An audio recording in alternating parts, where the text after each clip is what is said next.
My name is Olivia Grant, 36 years old, and tonight I'm walking into a trap I've seen coming for weeks. The grand ballroom of the Fairmont Hotel in San Francisco glows with crystal chandeliers and polished marble, a stage for my family's latest display of wealth and status. My sister, Vanessa, 38, has organized this reunion to celebrate our parents' 40th wedding anniversary, but I know her real motive: to parade her success and humiliate me. Last month, she spread a rumor that I'd gone bankrupt, claiming my tech startup had crashed and left me penniless. She doesn't know I've built a fortune in silence, or that I've just bought the Marin County mansion she's coveted for years, her dream house now mine. I'm Olivia, and tonight, I'm ready to set the stage for her reckoning. The invitation arrived 3 weeks ago, a gilded card with Vanessa's looping signature. Olivia, join us at the Fairmont to honor Mom and Dad. Dress appropriately. The word appropriately was a jab, implying I couldn't afford anything worthy of their elite circle. I almost declined, tired of her games, but a spark of defiance stopped me. 6 years ago, I left the Grant family's suffocating expectations, choosing to build my own path in Silicon Valley over their real estate dynasty. Now I'm back, not to beg for their approval, but to show them what I've achieved despite their doubt. My stomach twists as I adjust my simple navy blazer, a tailored thrift find paired with slacks. Sometimes, the hardest reunions are with the past you've outgrown. I pause outside the ballroom, the hum of laughter and clinking glasses seeping through the doors. Vanessa will be inside, her designer gown shimmering, her voice sharp with authority. My parents, Margaret and Charles Grant, will hold court, their real estate empire the backdrop of their pride. My younger brother, Ethan, 33, and his fiancée, Sophie, will play their roles as the charming heirs, basking in the family's glow. They've always been the favored ones, fitting the Grant mold of wealth and influence, while I was the outlier, the one who traded boardrooms for code and pitch decks. Before I continue, let me ask, have you ever been judged by those who should have believed in you, their doubt cutting deeper than any failure? Share your story in the comments below, and if you've ever had to prove your worth, hit that like button. It's a reminder we're not alone. Growing up in Pacific Heights, our family was San Francisco royalty. The Grant Mansion, with its bay views and manicured gardens, hosted galas where tech tycoons mingled with politicians. Margaret, a real estate mogul, crafted our image with precision, her every move designed to elevate the family name. Charles, her partner in business and life, was the strategist, his approval reserved for those who matched their ambition. Vanessa thrived in their world, joining Grant Properties at 25, now its CEO, brokering multimillion-dollar deals. Ethan followed, managing the firm's luxury portfolio, his charm sealing contracts. Me? I was the disappointment, sketching app wireframes in my notebooks, dreaming of startups instead of skyscrapers. Our housekeeper, Rosa, a Guatemalan woman with a warm smile, saw something in me my parents didn't.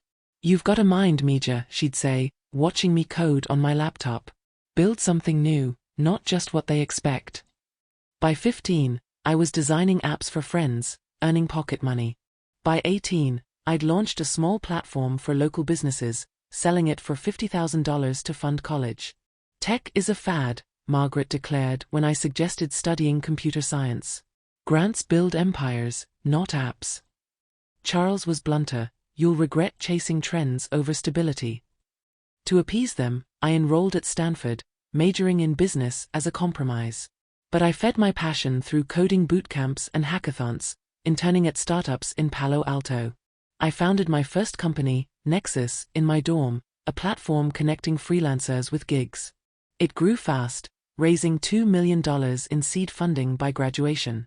My double life unraveled when I told my parents I was skipping their firm to run Nexus full-time. The dining room went silent, Margaret's wine glass frozen mid-sip. "This is reckless," Charles said, his voice cold. "You're throwing away our legacy for a pipe dream." Vanessa laughed, sharp.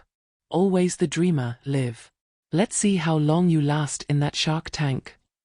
Ethan, home from an MBA program, sighed. "You're smart, Liv, but tech's brutal. Come work with us." I left the next day with my savings, a laptop, and a lease on a cramped Oakland apartment. The Grants cut me off. No trust fund, no support. Vanessa's parting words haunted me: "You'll crash and burn, and we'll be here when you do." But I didn't. I poured myself into Nexus, scaling it to 10,000 users in a year. 3 years ago, I sold it for $30 million, a quiet triumph I kept from my family. I reinvested in my next venture, Lamora, an AI-driven real estate analytics platform, now valued at $150 million. Last month, I bought the Marin County mansion Vanessa's been bidding on, a 6,000 square foot estate with ocean views, her dream house since we were teens. She doesn't know it's mine, or that I'm far from bankrupt.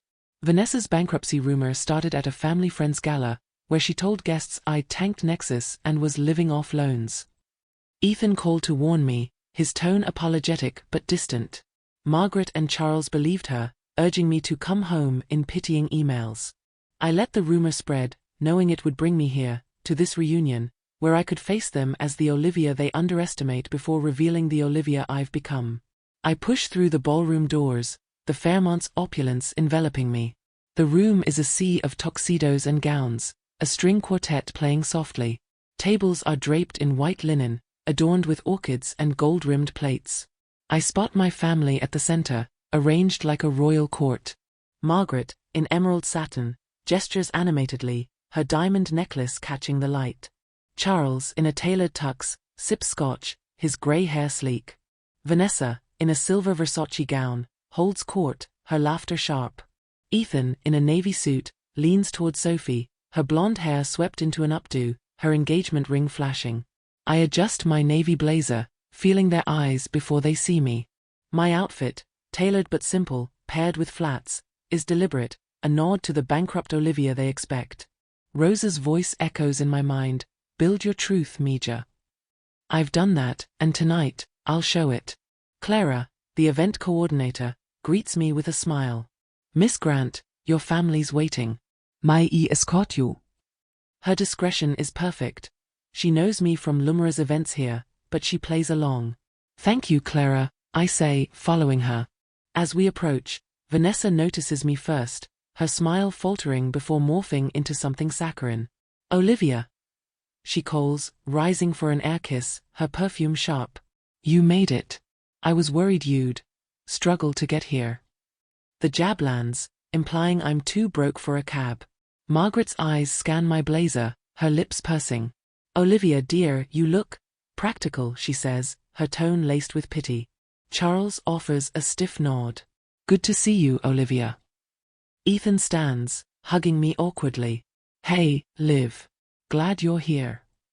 Sophie smiles, her voice kind but distant. "Nice blazer, Olivia."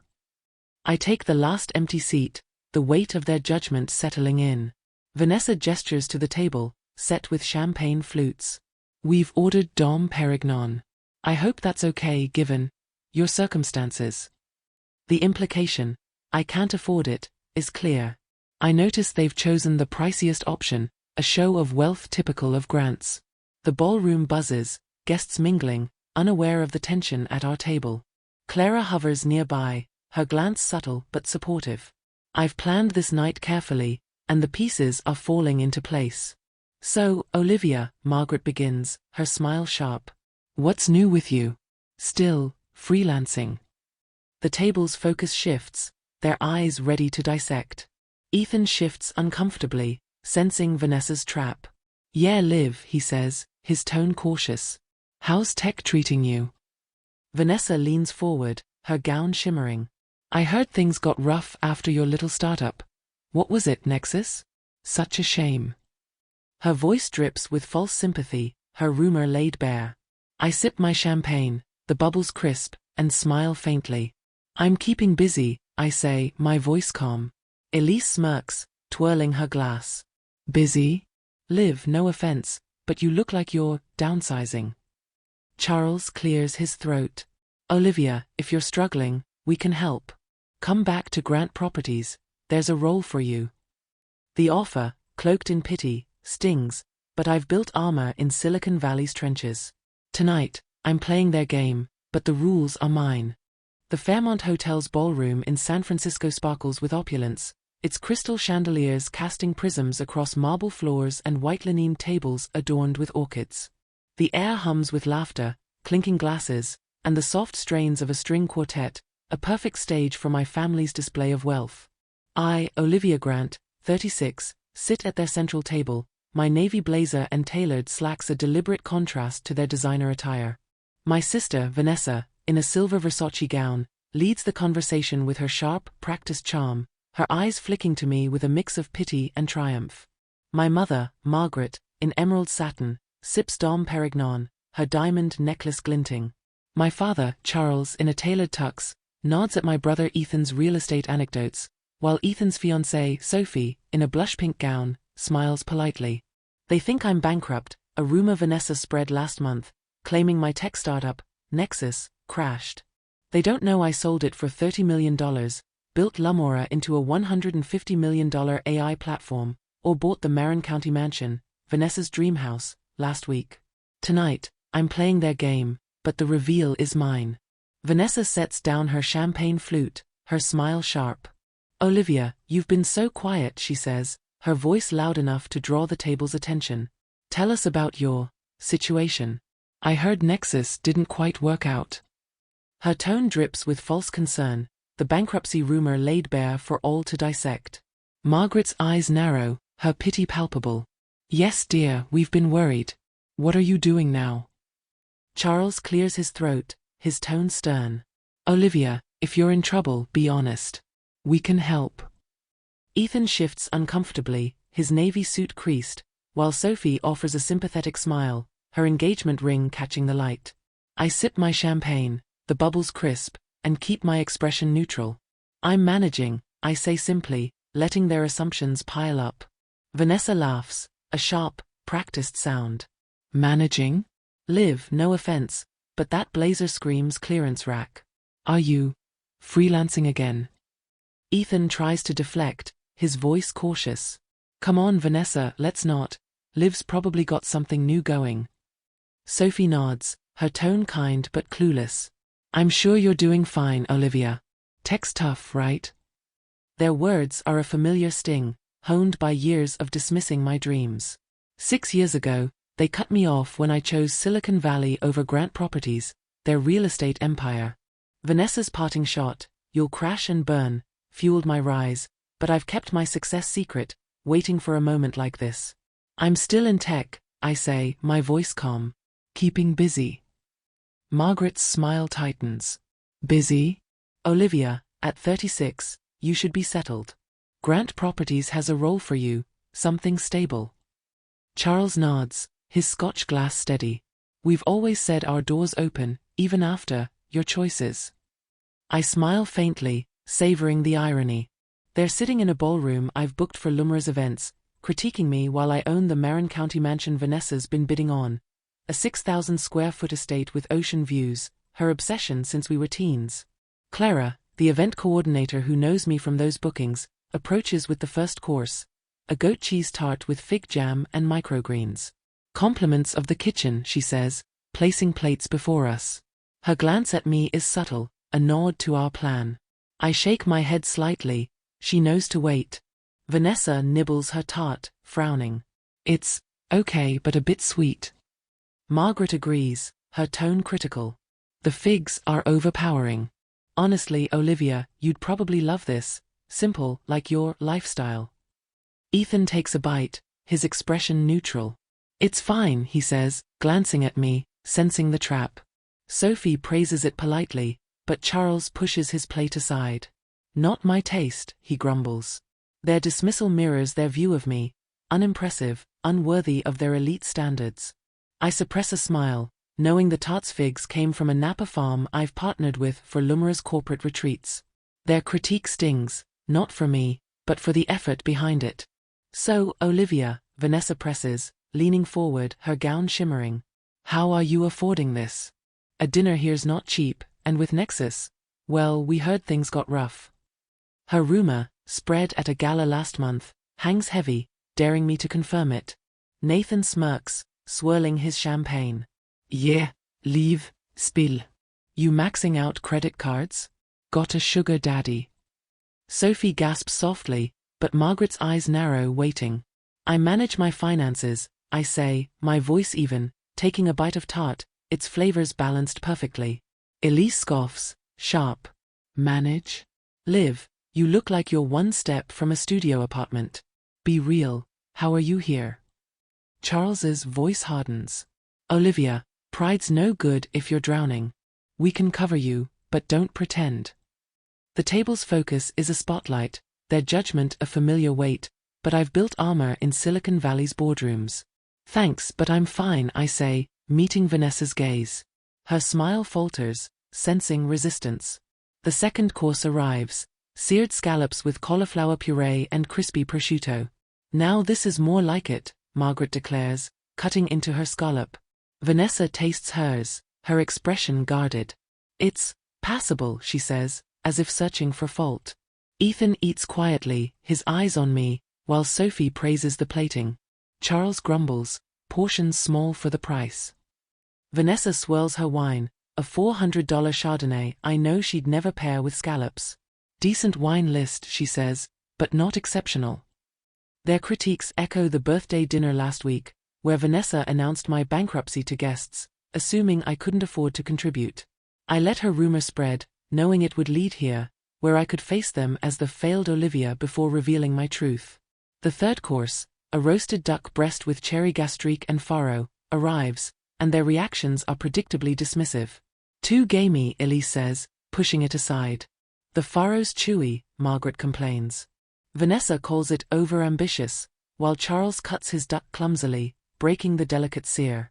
I catch Clara's eye, her subtle nod confirming our plans on track. My team at Lamora, Clara, my assistant Priya, and investor Marcus, knows I own the Marin Mansion, finalized last week after outbidding Vanessa's $8 million offer. She's been obsessed with it since we toured it as teens, dreaming of its ocean view terrace. I bought it for $10 million, a quiet move through a shell company, planning to reveal it when her smugness peaks. Tonight's that night.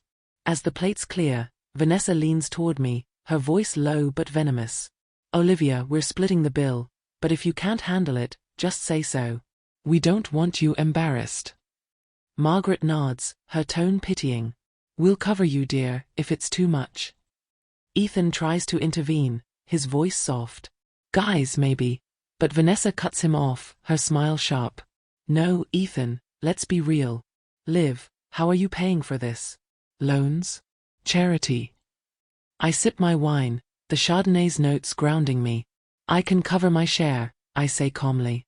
Vanessa's eyes narrow, disbelieving. Can you, though? A meal here's more than you'd make in a year, if Nexus tanked like they say. Charles's voice is stern. Olivia, don't be foolish. We're family, we'll help, but be honest. The challenge is deliberate, their arrogance a mirror of years doubting me. I'm about to respond when the MC steps to the stage, his voice booming. Ladies and gentlemen, we have a special announcement tonight, honoring a visionary in our midst. The crowd murmurs, and Vanessa frowns, glancing at Margaret. What's this? I didn't approve any. Clara approaches, her smile warm but pointed. Miss Grant, she says, looking at me, we're ready for you. The table freezes, their eyes swinging to me. I rise, smoothing my blazer, and follow Clara to the stage, feeling their shock like a current. The MC continues, please welcome Olivia Grant, founder of Lamora and a trailblazer in tech and real estate. The crowd erupts, and I take the microphone, my heart pounding but my voice steady. Thank you, I say, glancing at Vanessa's ashen face. It's an honor to be here, celebrating family and legacy. The curtain's up, and her dream house is about to become her nightmare. The Fairmont Hotel's ballroom in San Francisco pulses with the energy of applause, the crystal chandeliers casting a golden glow over the marble floors and orchid-adorned tables.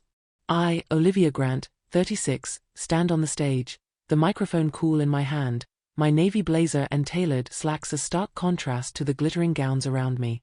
Moments ago, the MC announced me as the founder of Lamora, a $150 million AI-driven real estate analytics platform, shattering my family's belief that I'm bankrupt. My sister, Vanessa, in her silver Versace gown, sits at the central table, her face ashen, her champagne flute forgotten. My mother, Margaret, in emerald satin, clutches her diamond necklace, her eyes wide with disbelief. My father, Charles, in a tailored tux, leans forward, his Scotch glass steady but his jaw tight. My brother, Ethan, and his fiancée, Sophie, exchange stunned glances, their composure unraveling. I've just begun my speech, but the real bombshell, my purchase of Vanessa's dream house, the Marin County mansion, is yet to come. 6 years of secrecy, of building an empire while they mocked my tech dreams, have led to this moment, and I'm ready to light the fuse. Thank you for that warm welcome, I say, my voice steady despite the adrenaline coursing through me. It's an honor to be here, celebrating my parents' 40th anniversary and the legacy of family. The crowd claps, oblivious to the drama unfolding at my family's table. Vanessa's eyes bore into me, her shock morphing into something harder.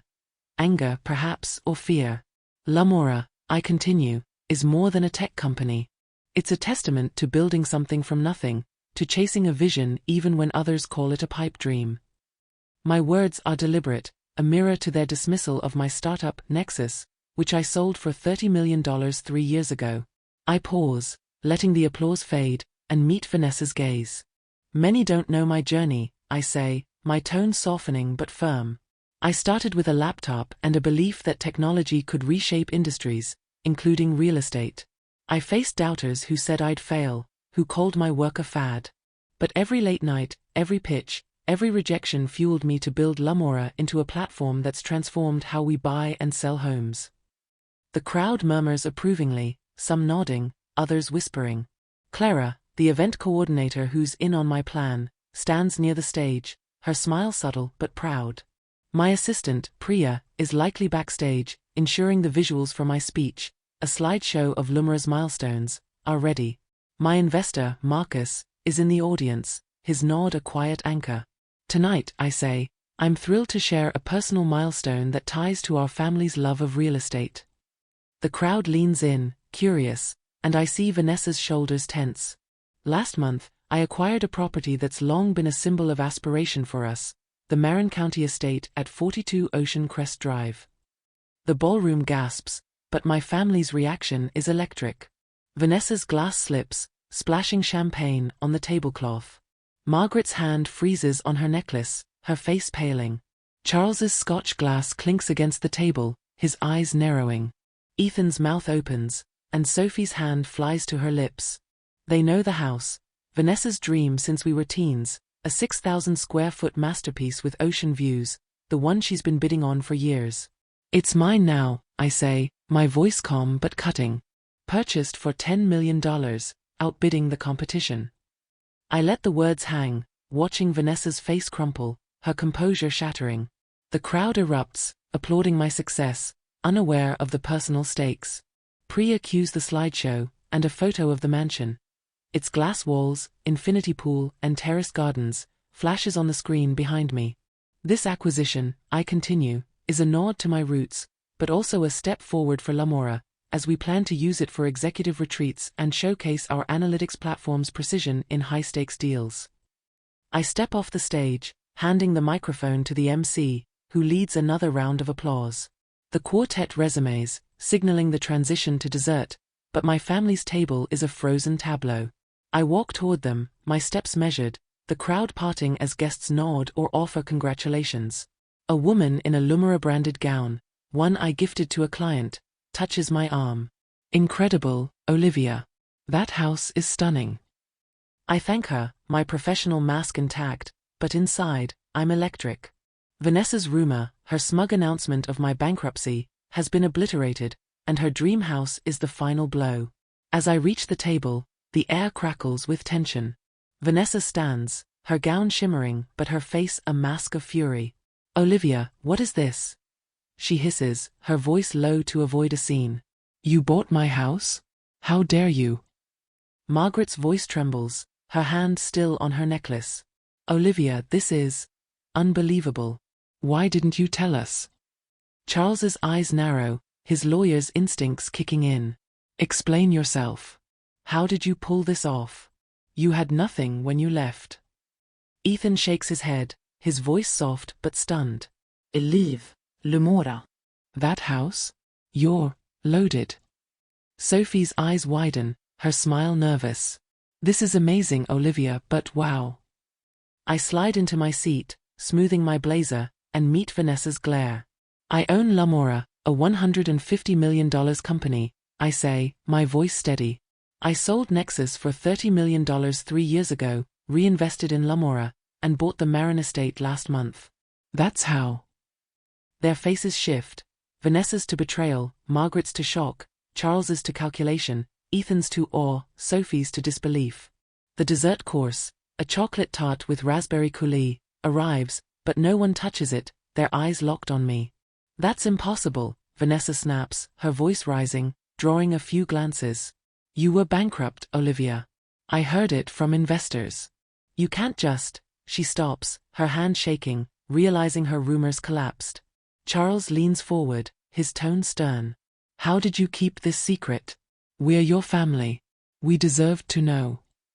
Margaret's voice breaks, her eyes glistening. Olivia, why hide this? We would have been proud.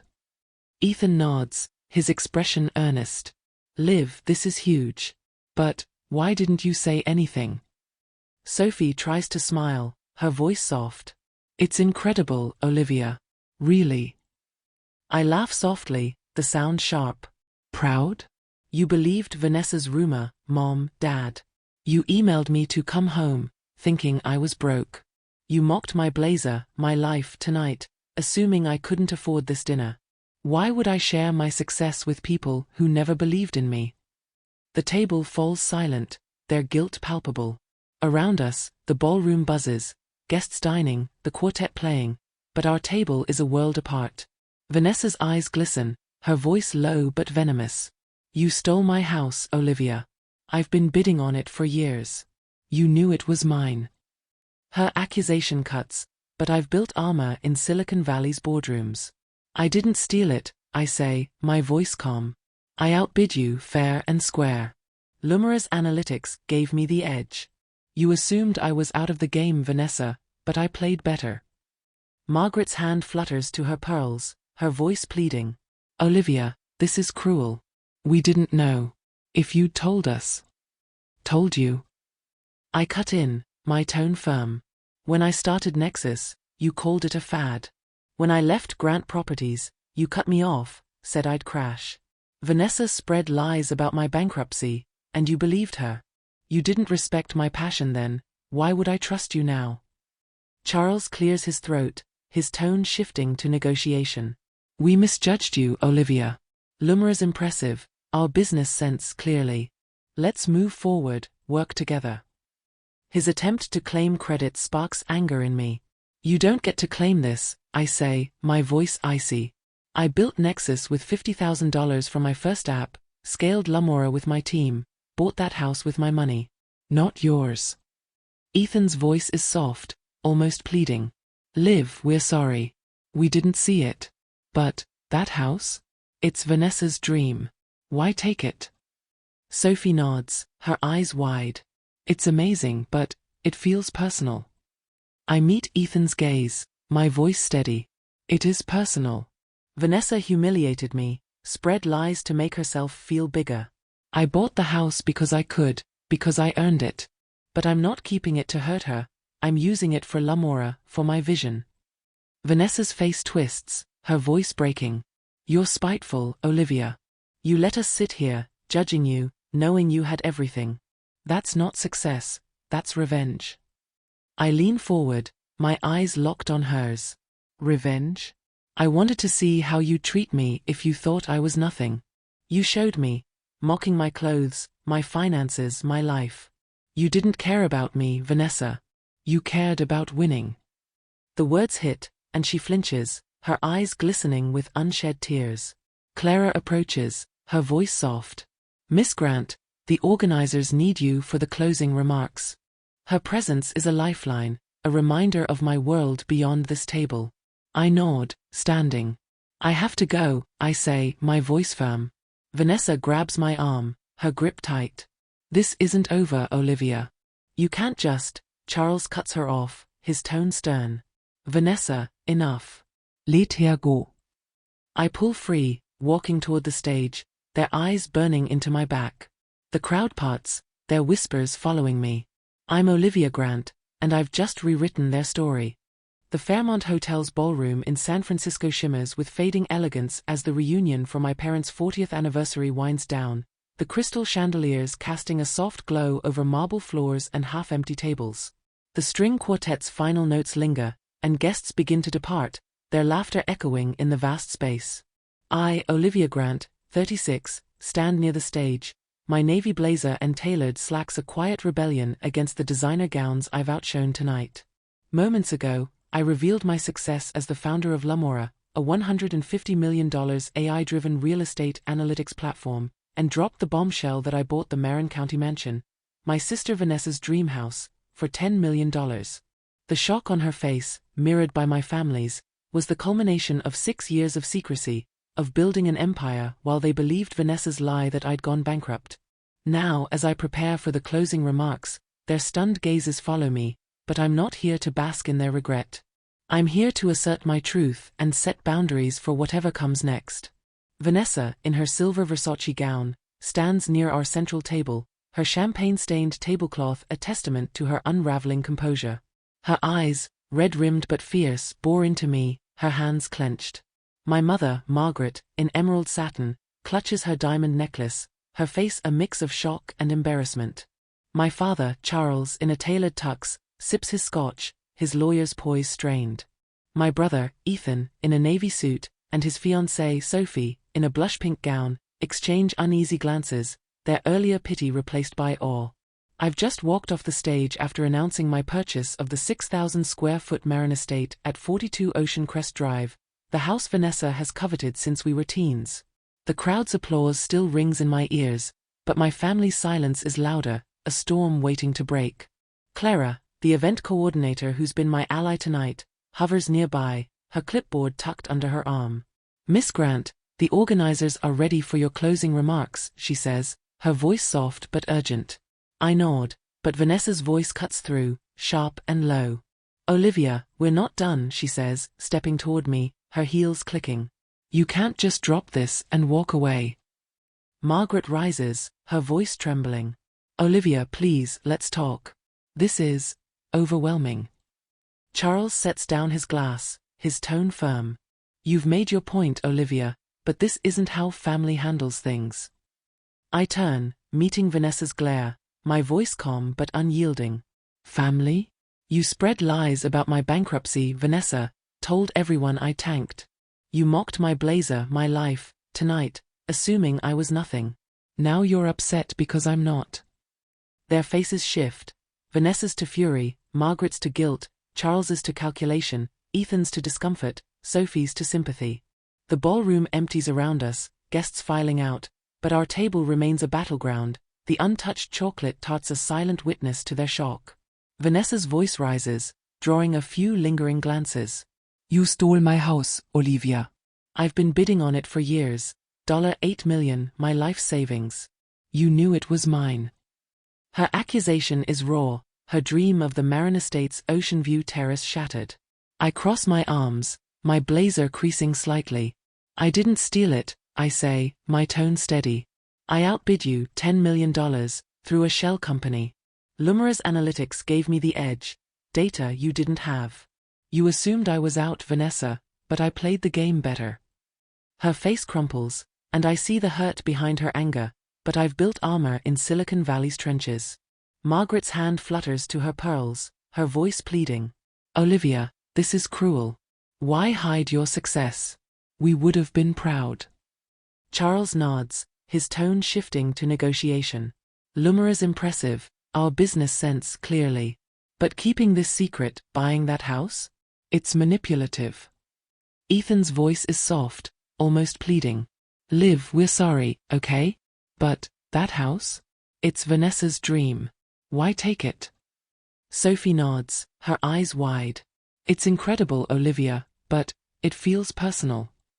I step closer, my gaze sweeping the table. It is personal, I say, my voice low but firm.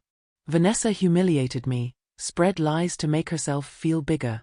You believed her, Mom, Dad, sent me pitying emails to come home. You judged my clothes, my finances, tonight, without asking about my life. I bought the house because I could, because I earned it. But I'm not keeping it to hurt her, I'm using it for Lamora, for executive retreats, for my vision. Their silence is heavy, their guilt a tangible weight. Vanessa's eyes glisten, her voice breaking. You let us sit here, Olivia, making fools of ourselves, knowing you had everything. That's not success, that's spite. Her words echo the Olivia who once craved their approval, but I've outgrown that pain. Spite. I say, my tone calm but sharp. I wanted to see how you'd treat me if you thought I was nothing. You showed me, mocking my tart, my blazer, my life. You didn't care about me, Vanessa. You cared about winning. Charles clears his throat, his tone conciliatory. We misjudged you, Olivia. Lamora's remarkable, and that house. It's a coup. Let's move forward, dinner at our place tomorrow, to celebrate. Margaret nods, her voice soft. We're sorry, darling. We want to make this right. Ethan leans forward, his expression earnest. Liv, we messed up. But we're family. Let's start over. Sophie smiles, her voice gentle. It's amazing, Olivia. We'd love to support you now. Vanessa stays silent, her face a mask of resentment, but I see her shoulders slump, her fight fading. I pause, their apologies heavy but tinged with self-interest, as if my success reframes their narrative. 6 years ago, their rejection pushed me to Oakland, to Nexus's birth, to Lamora's rise. Their doubt was my fuel, but I don't need it anymore. I'll consider it, I say finally, my voice steady. But if we talk, it's on my terms.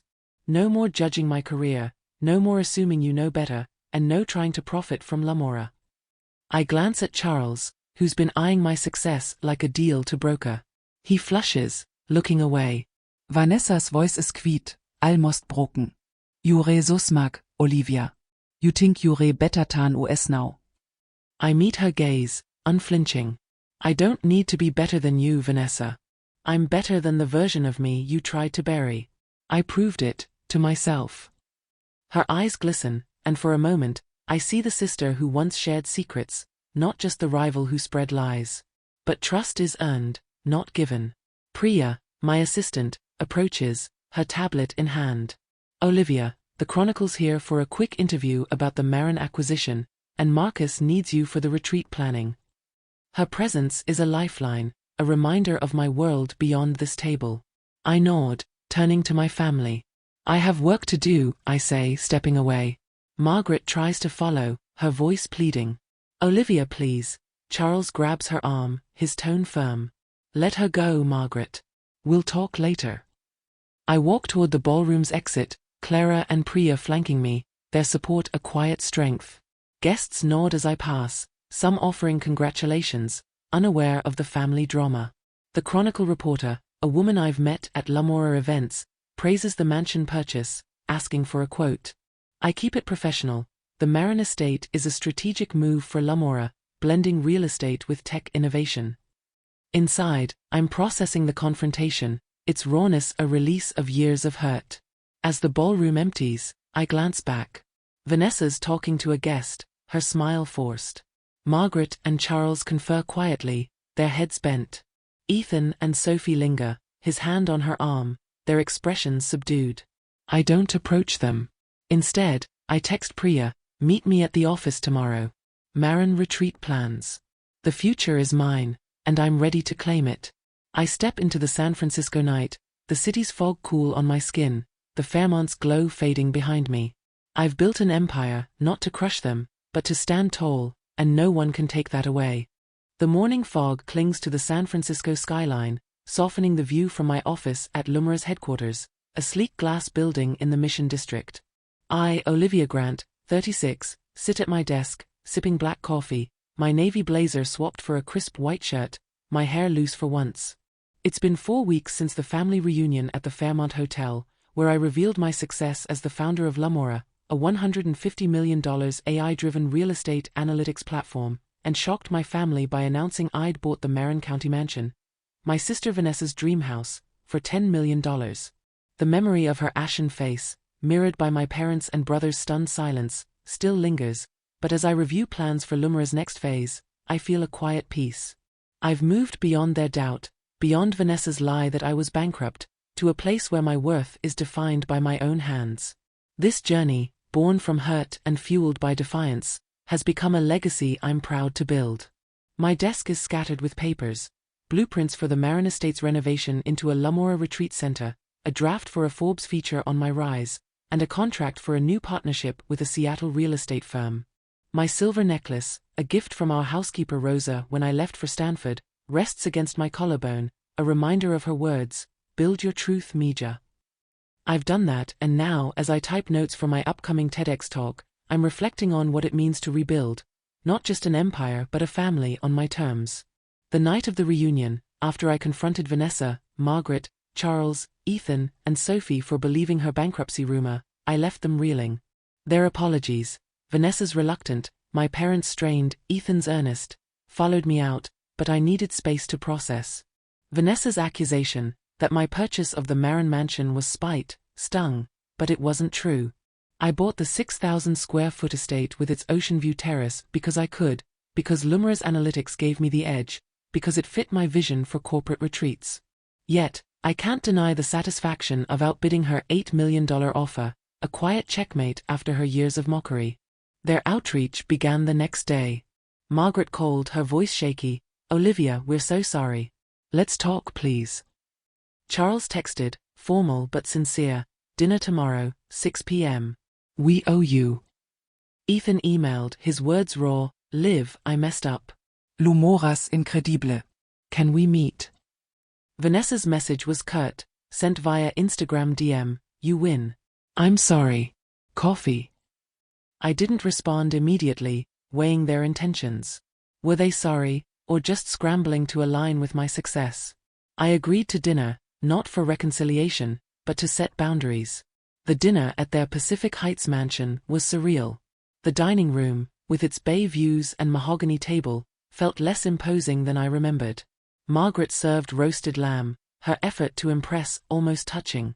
Charles poured a Napa Valley Cabernet, his lawyer's poise softened.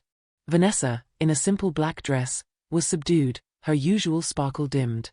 Ethan and Sophie were warm, his hand on her arm, her smile genuine. They apologized again, Margaret's eyes glistening.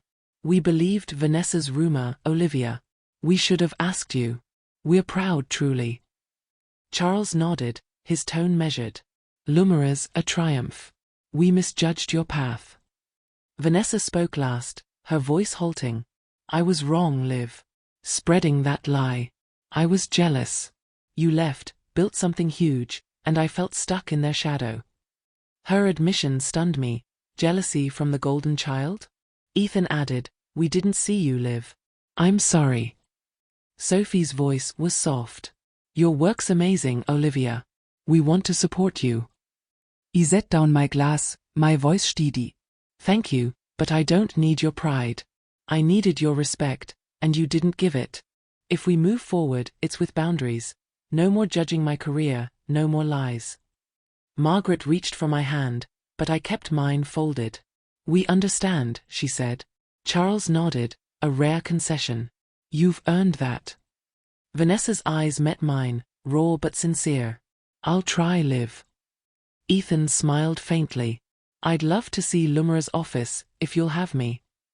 I agreed to consider it, leaving with a fragile hope, not for a fairy tale reunion, but for a relationship on equal terms. Since then, life has surged forward. Lumira's Marin Estate renovation is underway, transforming the mansion into a retreat center with meeting rooms and a rooftop garden.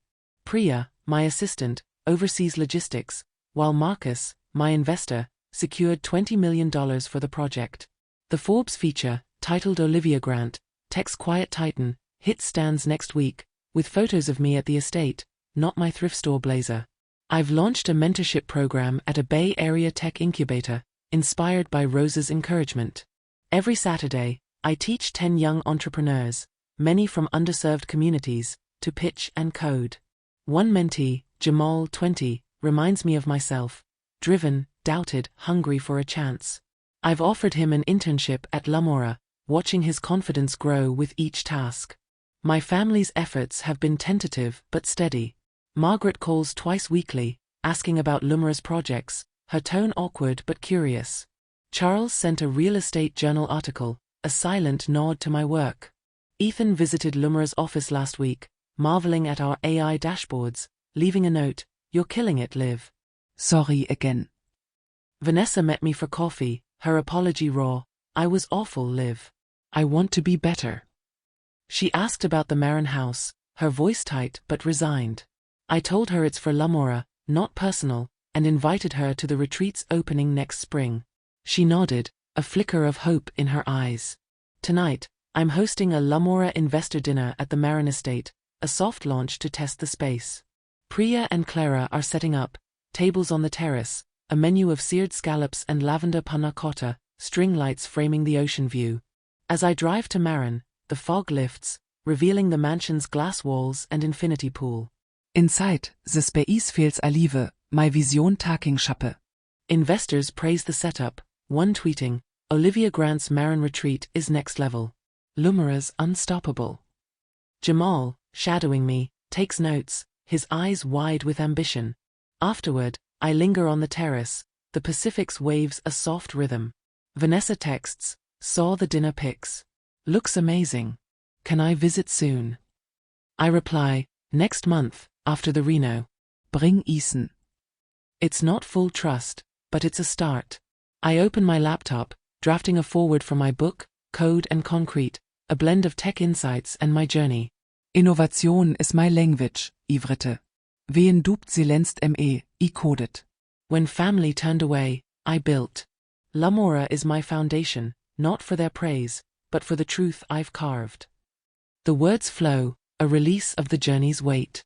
I think of Rosa, who saw my spark, Priya, who steadies my chaos, Marcus, who believed in me.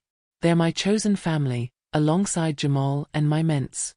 My phone buzzes, a call from Margaret, asking about the retreat's opening. I answer, her voice warmer than before. Charles emails about a real estate summit, inviting me to speak. Ethan texts a photo of him and Sophie at a Lumira-branded event, captioned, "Proud bro." These gestures aren't forgiveness, but they're steps. Healing is slow, built on actions, not words. Back in my office, I close my laptop, the city's lights twinkling outside. Tomorrow, I'll meet Jamal's cohort, plan the retreat's launch, and call Rosa to thank her. But tonight, I'm at peace. The reunion wasn't the end, it was a pivot, a moment I stopped seeking their validation. I've built an empire, not to crush them, but to stand tall, and that's enough. Have you ever turned pain into purpose, proving your worth to yourself? Share your story below, and if this moved you, hit that like button. Subscribe for more tales of triumph, and share this with someone who needs to know their dreams are enough.